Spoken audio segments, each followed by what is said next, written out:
আসসালামু আলাইকুম ওয়া রাহমাতুল্লাহি ওয়া বারাকাতুহু। বিসমিল্লাহ ওয়াসসালাতু ওয়াসসালামু আলা রাসূলিল্লাহ ওয়া আলা আলিহি ওয়া সাহবিহি ওয়া মান ওয়ালা, আম্মা বাদ। বন্ধুরা, আজকে আপনার সঙ্গে চারটি শব্দ নিয়ে কথা বলবো। দুইটি আল্লাহর হক আর দুইটি রাসূলের হক। একটি হলো তাওহীদ, আরেকটি হলো শিরিক। এই দুইটা হলো আল্লাহর হক, একটি পজিটিভ, একটা নেগেটিভ। আর দুইটি শব্দ হচ্ছে সুন্নত এবং বেদাত। সুন্নত রাসূলের পজিটিভ হক, বেদাত হচ্ছে নেগেটিভ হক। যদি আল্লাহর হক তাওহীদ এবং পজিটিভ এবং রাসূলের হক সুন্নত এক জায়গায় হয়, অর্থাৎ আপনার যা কিছু করণীয় বর্জনীয় মহান রব্বুল আলামিনের জন্য করবেন এবং যা কিছু করবেন একমাত্র শুধুমাত্র রাসূলের তরিকায় করবেন, তার সুন্নত তাওহীদ আর সুন্নত একত্রে হলে আপনার ঠিকানা জান্নাত। নির্ঘাত নিশ্চিত আপনি জান্নাতে যাবেন ইনশাআল্লাহ। যা কিছু করবেন আল্লাহ মহান রব্বুল আলামিনের জন্যে এবং তরিকাটা হবে, নিয়মটা হবে মুহাম্মদ সাল্লাল্লাহু আলাইহি ওয়াসাল্লামের। তাহলে আল্লাহর পজিটিভ হক তাওহীদ, রাসূলুল্লাহ সাল্লাল্লাহু আলাইহি ওয়াসাল্লামের হক পজিটিভ সুন্নত আপনি যদি বাস্তবায়ন করতে পারেন, আপনি জান্নাত যাবেন ইনশাআল্লাহ, আল্লাহর ওয়াদা পূর্ণ করবেন। এবার আসি আমরা আল্লাহর হক শিরিক, জাহান্নাম। নবীর নেগেটিভ হক বিদআত। শিরিক মানে আপনি যা কিছু করেন ছাড়েন, এখানে আল্লাহ ছাড়া অন্য জন্য করেন বা ছাড়েন। বিদআত মানে নবীর তরিকা বাদ দিয়ে আরও কারোর তরিকায় করেন বা ছাড়েন। তাহলে শিরিক এবং বিদআত যদি এক জায়গায় হয় তাহলে আপনার ঠিকানা জাহান্নাম, কোনো সন্দেহ নেই। আসুন, জান্নাত যাওয়া খুব সহজ। আর যা কিছু করবেন আপনার জীবনের, যা কিছু ছাড়বেন একমাত্র মহান রব্বুল আলামিনের জন্যে, তরিকাটা নেবেন কেবলমাত্র মুহাম্মদুর রাসূলুল্লাহ সাল্লাল্লাহু আলাইহি ওয়াসাল্লামের। তাহলে সুন্নত, এই তাওহীদ এবং সুন্নত এর ঠিকানা হচ্ছে জান্নাত।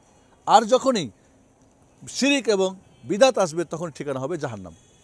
মনে রাখতে হবে যে নেগেটিভ আর পজিটিভের বিষয়টা আমাদের জানা দরকার। ধরি আমাদের ক্যামেরা কাজ করতেছে, আমাদের কারেন্ট কাজ করতেছে, আমাদের জীবনের সব কিছু কিন্তু নেগেটিভ পজিটিভ। আচ্ছা, যদি দুইটি তার পজিটিভ হয় তাহলে কি বাতি জ্বলবে? কখনোই না। যদি দুইটি নেগেটিভ হয় তবুও জ্বলবে না। আর যদি নেগেটিভ পজিটিভ একসাথে হয় তাহলে কিন্তু আগুন হবে, ফায়ারিং হবে। আমরা আজ মুসলিম জাতি করেছে কি, তাওহীদকে আর শিরককে এক জায়গায় আমরা মিশ করে দিয়েছি, একাকার করে দিয়েছি। আবার সুন্নত বেদাতকেও আমরা একাকার করেছি। এর মানে নেগেটিভ পজিটিভের তার একসাথে হয়ে গেছে। দুনিয়া আগুন জ্বলছে মুসলমান, আর সারা দুনিয়ায় মুসলমান। এরা ঘৃণিত, এরা পদদলিত, পদমথিত, এরা বিতাড়িত, এরা ক্ষুধার্ত, এরা আজ গরিব, এরা মিসকিন, এরা অশিক্ষিত।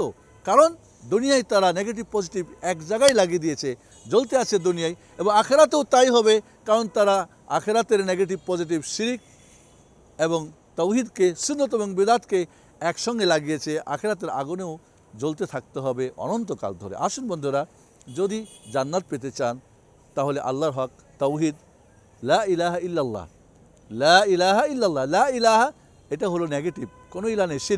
শিরিককে আপনি অস্বীকার করেন, এরপর ইল্লাল্লাহ তাওহীদকে স্বীকার করেন। এবং মুহাম্মাদুর রাসূলুল্লাহ, মুহাম্মদ সবাই মুহাম্মদ, বাট রাসূলুল্লাহ একজনই, তিনি মুহাম্মদ বিন আব্দুল মুত্তালিব। যখন এই রাসূলুল্লাহ বলি তখন মুহাম্মদ বিন আব্দুল্লাহ বাদ দিয়ে সমস্ত মুহাম্মদই বাদ হয়ে যায়।